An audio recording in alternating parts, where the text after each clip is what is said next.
Welcome to Mystical Musings, December 13th, 2015. Here in the mile-high city of Denver, in the Art of Life Gallery with Myron McClellan and me, Lawrence Phillips. We're here today in the Art District on Santa Fe Drive, which offers the largest concentration of art galleries in Colorado. Those of us who identify as spiritual but not religious, who are non-sectarian, non-denominational, non-doctrinaire, are the fastest growing demographic of the sacred communities in America. Thank you for joining us today. Creating our community of mystics, people finding unity with God, the breath of life, the gentle whisper, the Great Spirit. As a community of mystics who know beyond the intellect spiritual apprehension of truths. I am because we are. I am because we are one, celebrating body and spirit.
Our mystic portal this month, joy.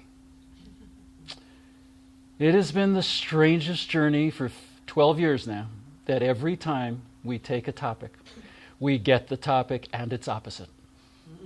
Every single time. So from William Blake in The Marriage of Heaven and Hell, joy and woe are woven fine, a clothing for the soul divine. 'Neath every grief and pine runs a joy with silken twine. Human beings are made for joy and woe. And when this we rightly know, through the world we safely go.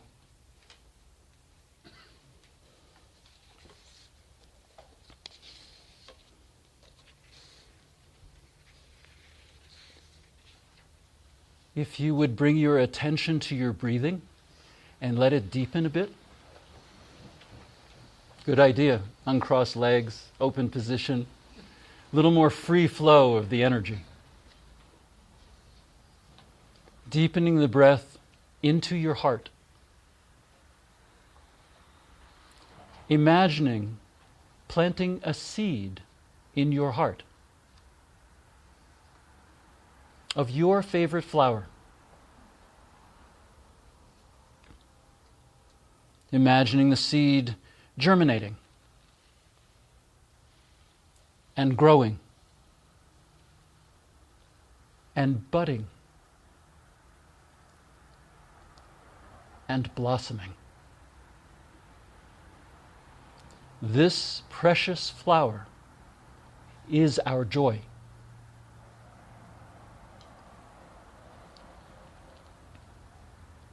Remembering that acknowledging the preciousness of each and every day is a good way to live our lives. A good way to reconnect with our basic joy. Don't we sometime in the frenetic pace of our world forget about our joy? We get caught up in the mundane, the frenetic, our have-tos, our sufferings. We celebrate our lives and practices by connecting with our joy and letting it flower.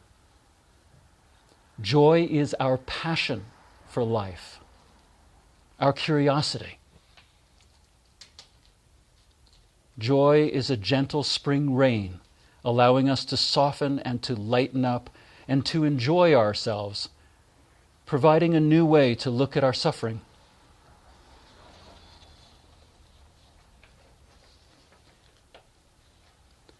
Mom died this past Friday. She died peacefully in her sleep, as she wished. May God bless her soul.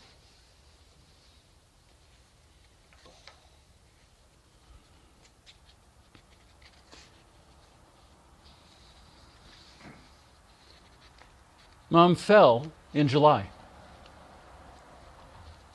She had had a dozen falls.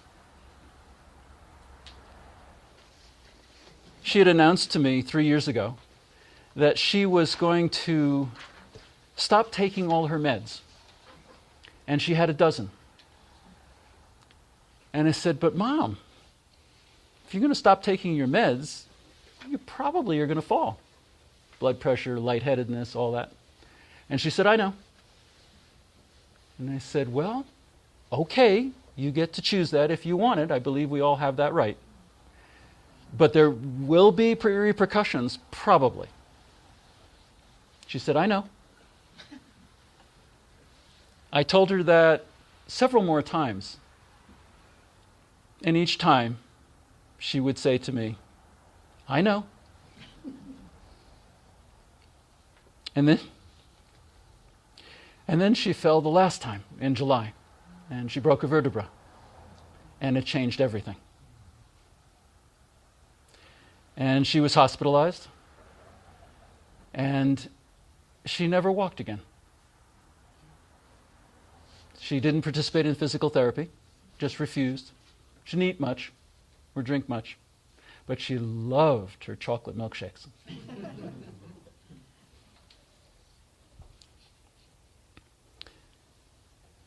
Truth be told, Mom had decided sometime after Dad's death on the vernal equinox of 2012 that she just didn't want to be here.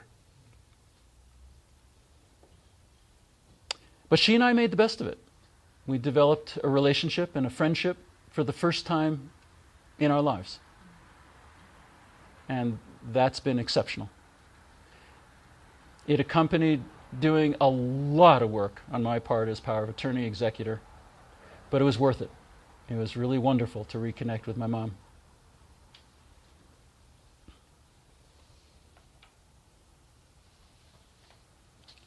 So there was the woe of the probable, but the joy of her rebel. She just decided what she decided, and that was the way it's going to be. The vigil transformed yet again as Mom moved to a nursing home, basically waiting to die. It was during this time that I started saying to her that I sent her love and angels. And I actually sent her a dozen angels. The staff at the nursing home said no one else was surrounded by angels. It was a constant topic of conversation of all the comings and goings of people there. And Mom loved the angels, as well as her Godiva chocolates. And that's saying a lot. Mom was resolute, not much food and no movement. The combination proved deadly. And I deeply believe that if Mom had wanted, she could have hung out into her middle 90s. She was 86. Easily. Her grandmother lived to 103. She had the genes. And she had better vital signs right up until the end than I do. It was crazy. Her blood pressure was insane. It was just not fair.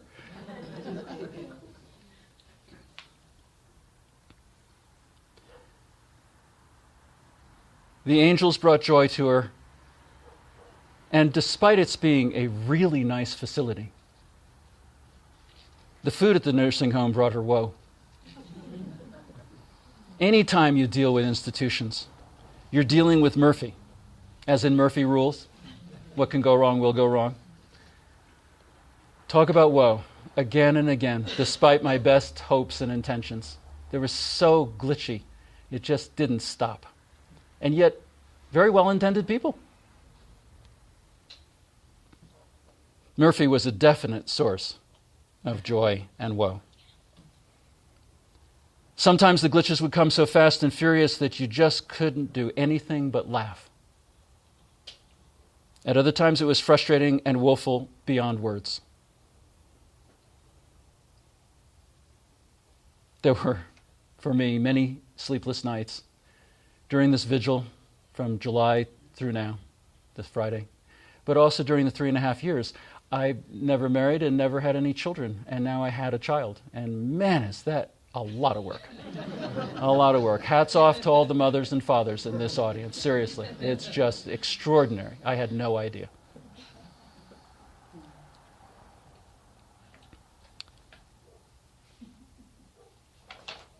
I just wanted to share with you a few little anecdotes to give you an idea of Mom. First of all, in this entire process, she never once complained. Not one single time. I said to Myron, they'd have to tie me down. I would have been complaining all over the place. Mom, not one single time. God bless her. When I was there in October, I was there in July and October, and when I was there in October, I was sitting with her, and all of a sudden I saw her little, tiny, frail hand shaking as it reached down underneath the sheet and pulled up something. And then I saw her lift her grilled cheese sandwich, which she couldn't stand, and tuck this into the sandwich. And I said, Mom, what are you doing? And she said, that's one of my pills, and I don't like the taste of it.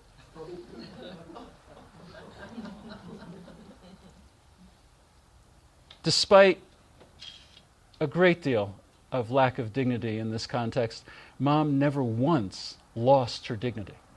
It's amazing. Just never once. She was solid. And then lastly, one other little anecdote. When Dad died, I was sitting with Mom, going over some stuff from the bank. And I said, Mom, they got your birth date wrong. They said 3/21/29. And we had always celebrated her birthday as 3/22/30. I said, Mom, they have your birthday wrong. And she said, no, they don't. And I said, what? What are you talking about? And she said, I like the numbers better.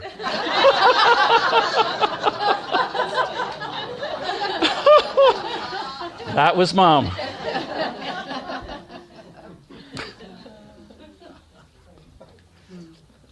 The last time I saw Mom was in October for 4 days. We basically just hung out, having a picnic in her room, watching TV, commenting about the news and events of that day. Each day, I asked Mom gently, is there anything you want to talk about with dying and death? And each time she'd think about it, and she'd say, no, darling, there really isn't. And I asked her each day, felt like I needed to do that. It was important, so at least she had the option. And then the last day,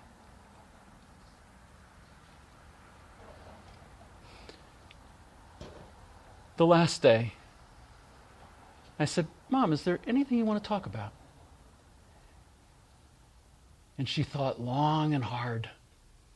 And she said, I would like to die without pain in my sleep. And I said, okay, Mom, I'll do everything in my power to make that happen, to allow it to be. And that is what came to pass. She was able to die peacefully in her sleep this past Friday.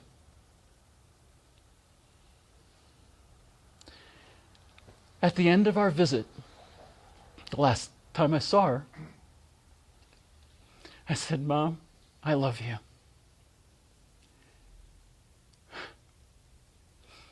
And she said,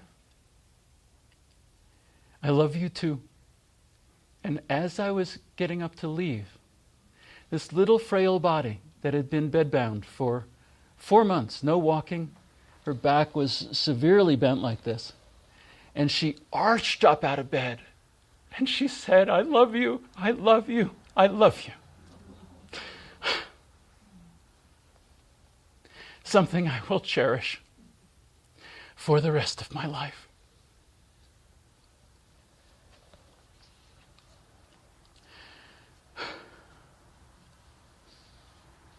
Amid all the woe of what had felt like an interminable vigil, there was great joy.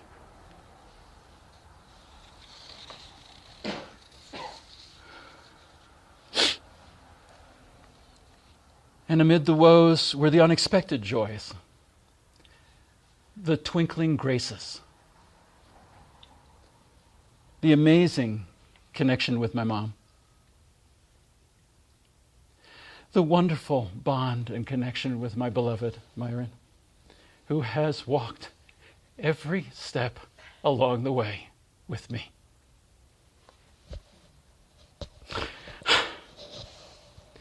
The deepening of my relationships with my siblings, which has never been a given. And it's been wonderful, absolutely wonderful. And the extraordinary deepening of my mystic practices of prayer and contemplation and meditation.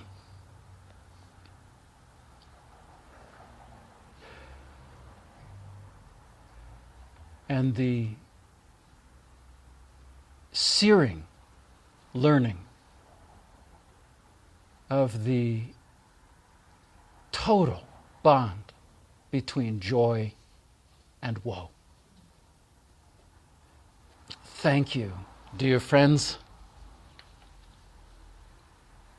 Thank you for your support and love with the passing of my mom, Anne Caroline Graham Phillips, December 11th, 2015. May she rest in peace. Joy and woe are woven fine, a clothing for the soul divine. 'Neath every grief and pine runs a joy with silken twine. Human beings are made for joy and woe. And when this we rightly know,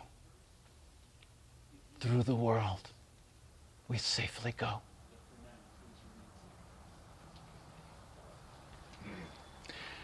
Namaste.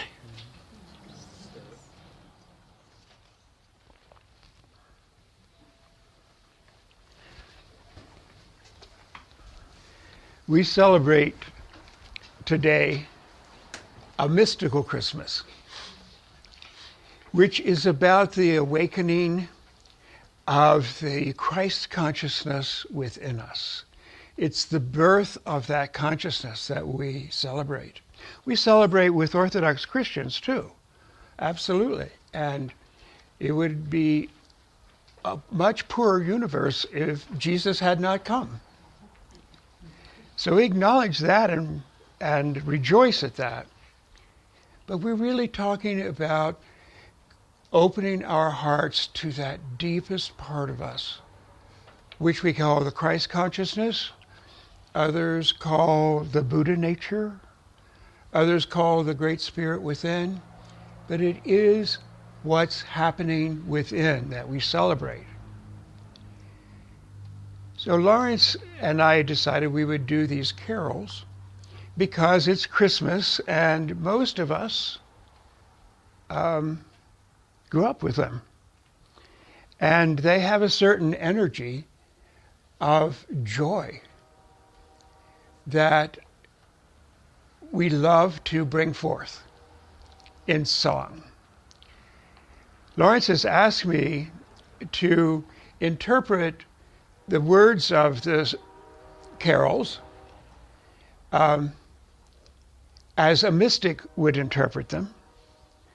So I'm going to just go through the first verse of Silent Night to talk about what it says to me as a mystic. Silent night, holy night. This is not referring to a time of day.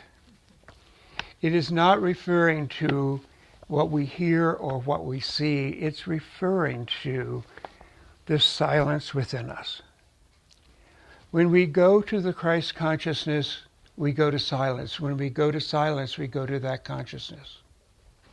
Our real self abides in silence.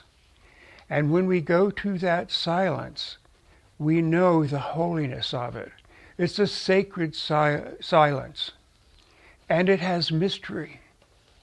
And that's what I take by the word night. So silent night, holy night is about an inner state of being that we're bringing forth and celebrating. All is calm, all is bright. Because when we are in that awareness of the Christ consciousness, we have a profound inner peace. And it's an inner peace that can't be found any other way. It can't be found psychologically. Not that kind of peace. You can have peace some of the time, but this peace is the eternal peace of knowing the joy of the Creator and knowing the joy of the incarnation, the awakening of the Christ consciousness in us. So it's calm and it's peaceful and it's bright, which means that it is suffused with divine light. All is calm, all is bright. Holy, round-on Virgin, Mother and Child. This is the Divine Mother within us, which many of us think of Jesus' mother, Mary, as the mother. It's the eternal mother that is within us that takes care of the sacred infant in us, the holy infant. And it's that infant, that holy infant, that awakens us to spirituality, that awakens us to life. And the idea of the mother holding the infant is so beautiful and so comforting and so true. Sleep in heavenly peace. Repose in the peace of heaven, which is not the peace of the psychological peace. It's a state of being that we can repose in. And reposing in it means that we don't have to go and try to find it ourselves. It is a grace. That's why we call it heavenly. It's a grace. Grace that comes to us. So that's how I would read all of these.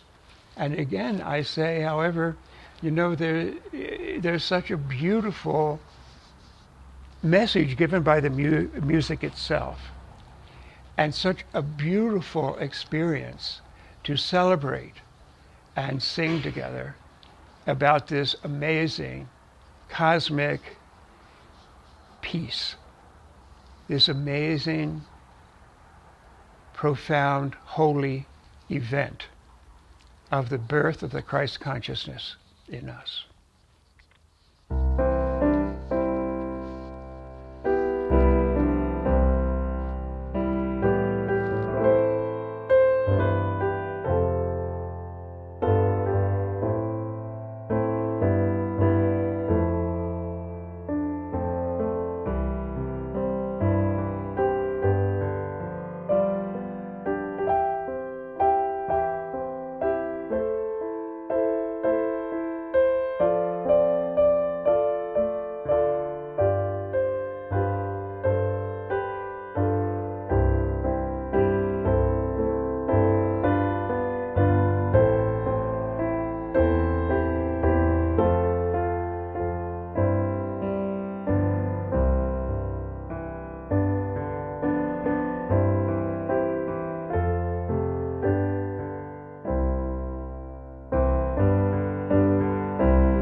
we are imbued with this highly potentiated moment now.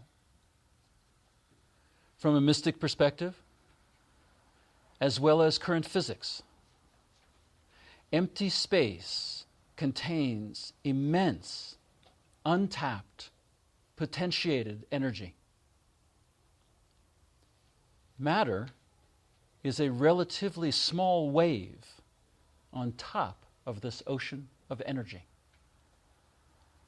The energy in 1 cubic centimeter of space is far greater than would be available from the nuclear disintegration of all matter in the known universe. We no more see the ocean of energy than probably does a fish swimming in the ocean see the water. Mystically speaking, we live in a gigantic potentiation, a universe rich and abundant with possibility and opportunity and creativity beyond our wildest joy dreams. That is the mystic ground of our awesome human lives. Hence, the unconditional joy that is the mystic ground of our awesome human lives. Unconditional joy, a notion that Myron came up with a few years ago in the Musings as being our birthright, our fundamental come from, the place of who and what and how we most are.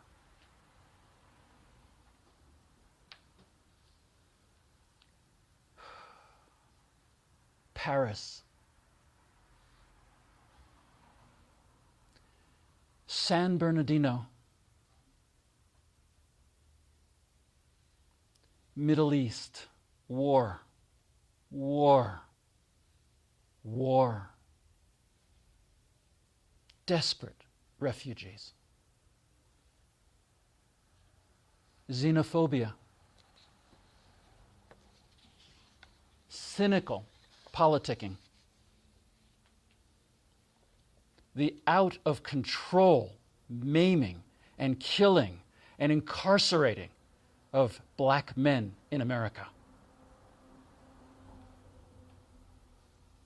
and huge climate changes. It's too easy to be a pessimistic these days. So many dark presences. Where does the optimistic seek for evidence of the positive in the human experience? Certainly we look to the aftermath in Paris and San Bernardino, the coming together in grief and solidarity of the human family, the amazing facility of humanity to share the suffering in which are always buried seeds of hope and love and compassion and possibility. And so it is with heavy hearts that we turn our gaze toward evidence of the positive, about the future, inherent in this moment now, highly potentiated with, by, and for joy. There are currently 7 billion mobile subscribers on the planet. 3 billion have broadband, high-speed internet access. Estimates are that by 2020, 90% of the global population will be broadband covered, and by 2030, broadband will be universal. This Trojan horse of technology is analogous to the invention in 1698 of the steam engine, originally tasked with removing water from mines. Over 100 years would have to pass before the implications became manifest of the steam engine's potential for transforming and turbocharging the industrialization of the world with steamships and railroads. We are in the advent, pun, Pun? Yeah. We are in the advent of connected mobile technology, which is as powerful, if not a quantum jump more so, and also at this inflection moment now, underestimated. With implications for healthcare, professionals are beginning to go in the direction of connected electronic records. For education, think the extraordinary rise of the online Khan Academy. For banking, our recent incipient evidence of banking's transformation in Kenya and other parts of Africa. For money itself, think Bitcoin, the first online global currency establishing trust without government backing. For manufacturing, think 3D and 4D printing. And on it goes. These predictions of an inflection point of global transformation wrought by connected mobile are reflected in other fast-changing disciplines, including genetics, alternative energy, artificial intelligence, and a new generation of remarkably powerful batteries. Changes are coming fast and sometimes furiously. Our abilities to adjust and adapt are more important than ever. Exemplified by the business imperatives of constant iteration and redefinition. Seen, for example, in Amazon, Google, Netflix, and Facebook. This joyous moment now, as incipient evidence for transformation, is beautifully and touchingly reflected in a recent Nobel Peace Prize being awarded to Malala Yousafzai, the Pakistani teenager who was shot by the Taliban and who has been effectively using her fame to promote education needs of girls in the developing world. Malala is the leading edge of a cohort of generation flux. Young talent growing up in obscure corners of the planet, poised to unleash creative transformation, all the more potentiated with the relentless growth of our global exo-nervous system, the broadband internet. From the perspective of the long view of history, technological advances have consistently improved people's lives.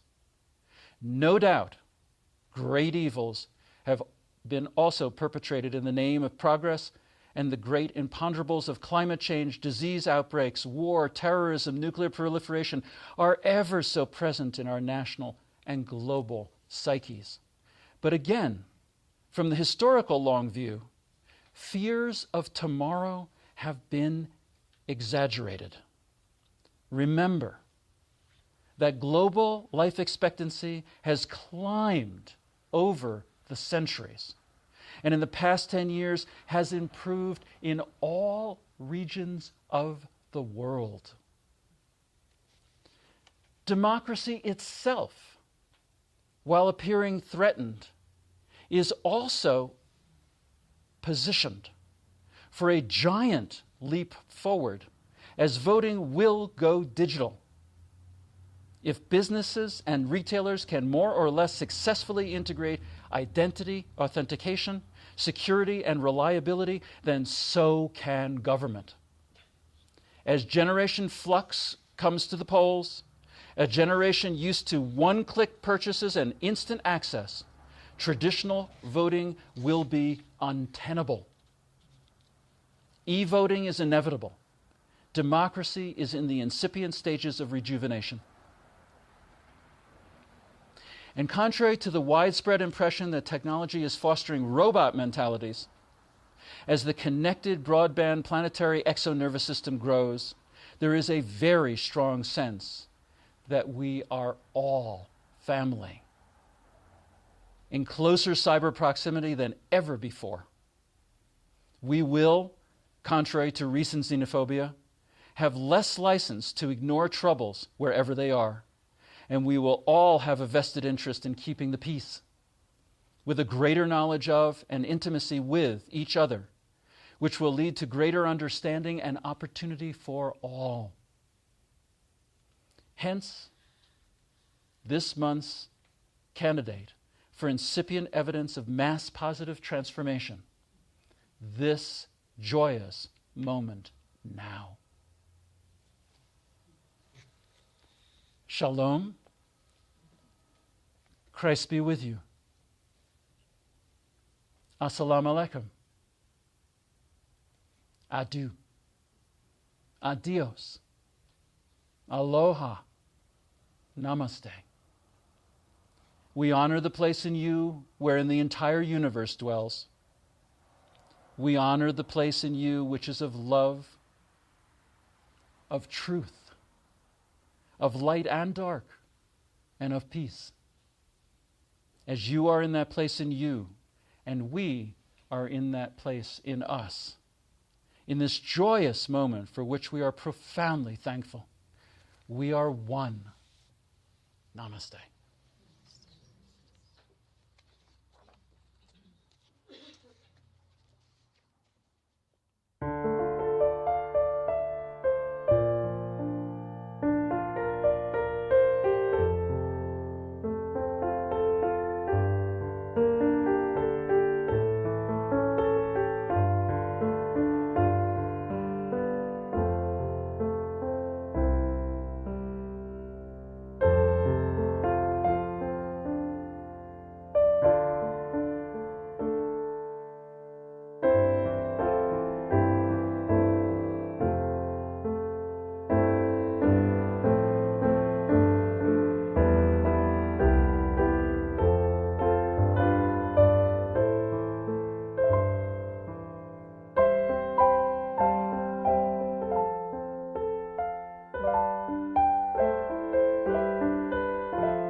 Lawrence mentioned that a few years ago I had an experience, profound, transformative experience, that I could only call unconditional joy.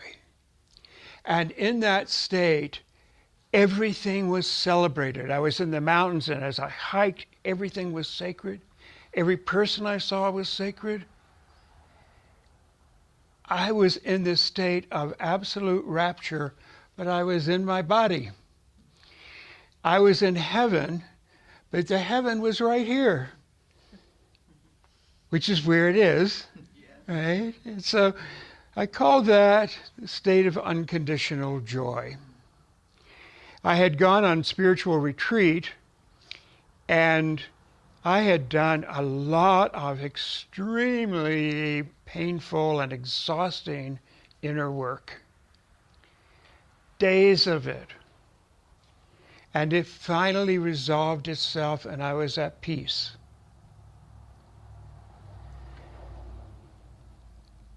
And then I decided, in this peaceful state, I would hike around where there were other people.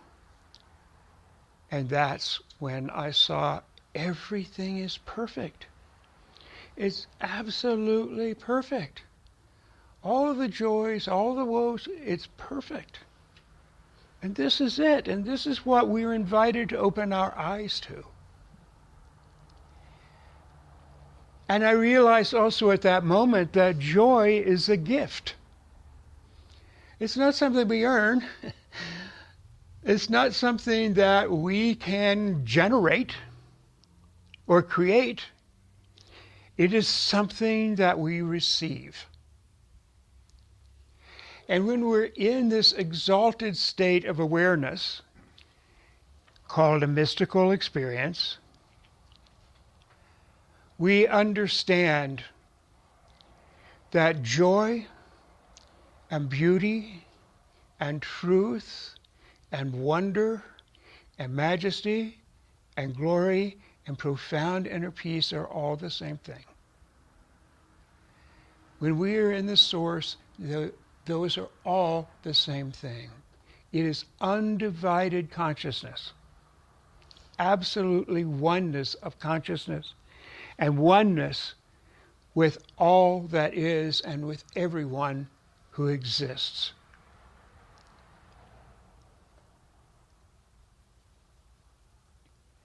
William Blake's poem that Lawrence read is really beautiful in that he says, joy and woe are, what's the word? Joy and woe are woven fine. Woven fine. Are woven fine, and they are. You know, in this time for us of significant loss, there is the pain of the loss, but there's also the joy of knowing she's not lost at all. It's that body, thank heaven, that she left behind. But she didn't leave herself behind. And the joy of knowing how surprised she's going to be when she moves into that amazing state of consciousness.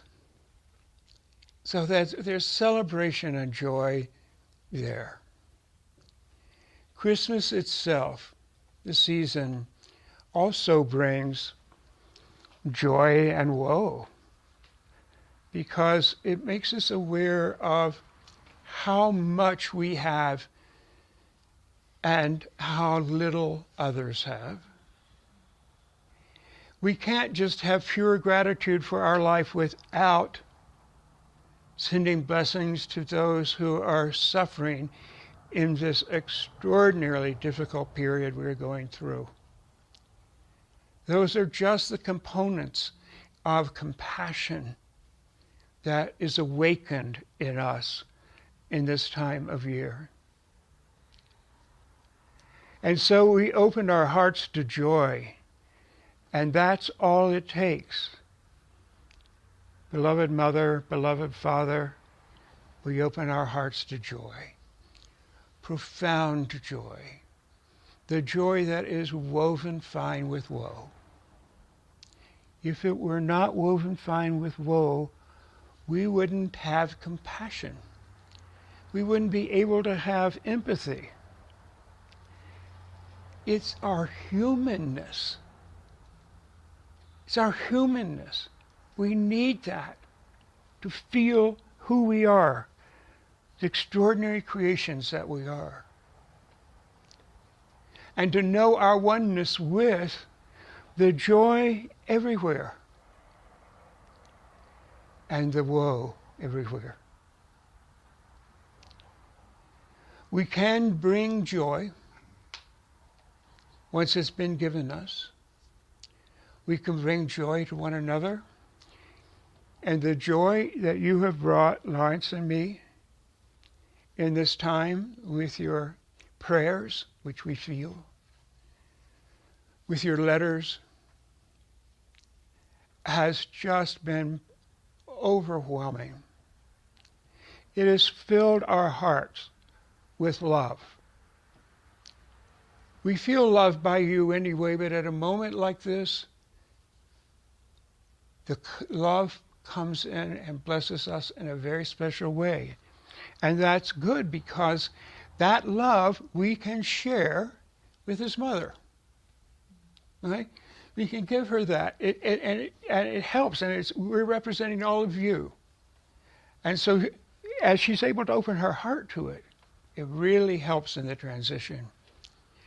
That joy can also be given to Lawrence's family, his brothers, his nephews and nieces, his sister. That joy can be passed on. We can give joy and receive joy. And when we're in that state of wonderful intimacy, heart intimacy, with our friends, it's a miracle. It's an absolute miracle. And it's extraordinary, the gift of being able to open our hearts to another and have that other open his or her heart to us. That is a profound joy. That is such a gift. It's magical. It's wonderful. I stand in awe of it as I look at you, and I know many of you individually, and I think about how dearly I love you and how dearly I feel loved by you. It brings me to tears. And those tears are tears of joy. Absolute tears of joy. And so we celebrate this season with all others who are celebrating this season. We celebrate with those who are celebrating Hanukkah. We celebrate with all others who are this time of year, because those others are just like us. They've got a heart like ours. They feel like we do. They are our people. All people are our people. And as we hold that in mind, we can reach out with our heart and bless them and receive their blessings back.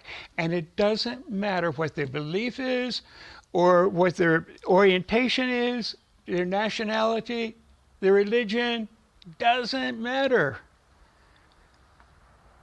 They're a part of the divine creation.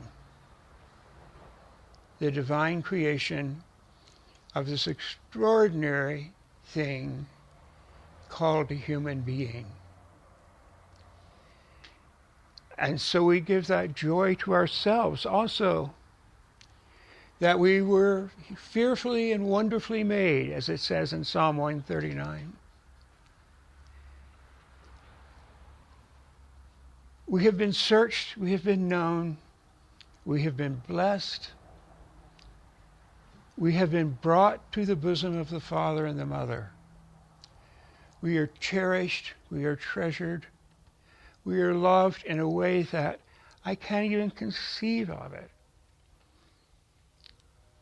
As it says again in 139, Psalm 139, it's so great, I can't measure it. I can't understand it. That it is a reality. It is a reality. And so this season, we celebrate being human. We celebrate that we hurt, that we get afraid, that we get angry, that we have woe, and that loss is a part of life that tempers us and trains our hearts. Our hearts can't be open until they've been broken. So joy and woe. The joy and woe of the human creation and the magnificent beings we all are. And so we celebrate everyone today with great unconditional love in our hearts. Thank you so much for being with us today. I can't tell you how much you bless us. Namaste.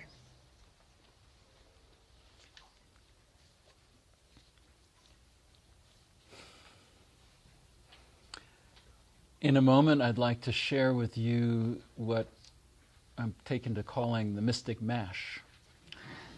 And I know Myron might prefer that it be called the mystic puree, but it's not alliterative there. So, the mystic mash. And it is a form of embodied prayer. The attributions are on the last sheet, and so you can feel free to take that home. But I would urge you not to be reading right now, but rather to be in prayer. And so, easiest way to be in prayer is just to shut out the outer world and close your eyes and deepen your breathing.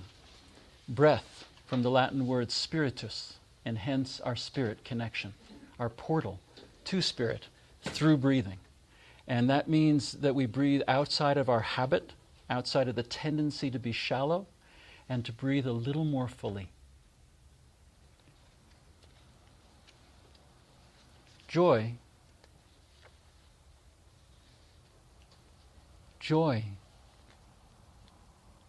is the simplest form of gratitude. I cannot even imagine where I would be today were it not for that handful of friends who have given me a heart full of joy. Let's face it, friends make life more fun.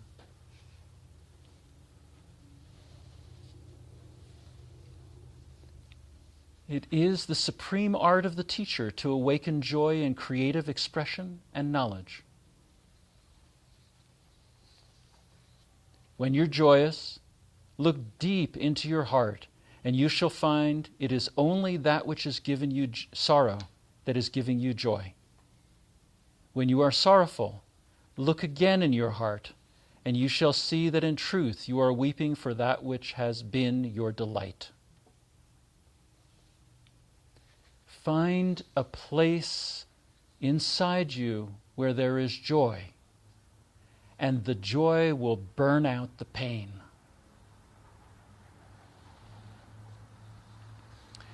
Live in joy, in love, even amongst those who hate. Live in joy, in health, even among the afflicted. Live in joy, in peace, even among the troubled. Look within, be still, free from fear and attachment. Know the sweet joy of living in the way. There is no joy like the joy of freedom. Health, contentment, and trust are your greatest possessions, and freedom your greatest joy. So also you have sorrow now, but I will see you again, and your hearts will rejoice, and no one will take your joy from you. Your joy is your sorrow unmasked. Your joy is your sorrow unmasked. Some of you say joy is greater than sorrow, and others say, nay, sorrow is the greater. But I say unto you, they are inseparable. Let a joy keep you. Reach out your hands and take it when it runs by. Joy always. Joy everywhere. Let joy kill you. Keep away from the little deaths.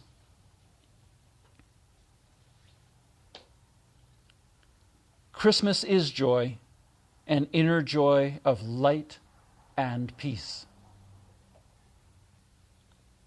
A very joyful mystic Christmas to you and yours, with love and blessings from Myron and from me, Lawrence. Namaste.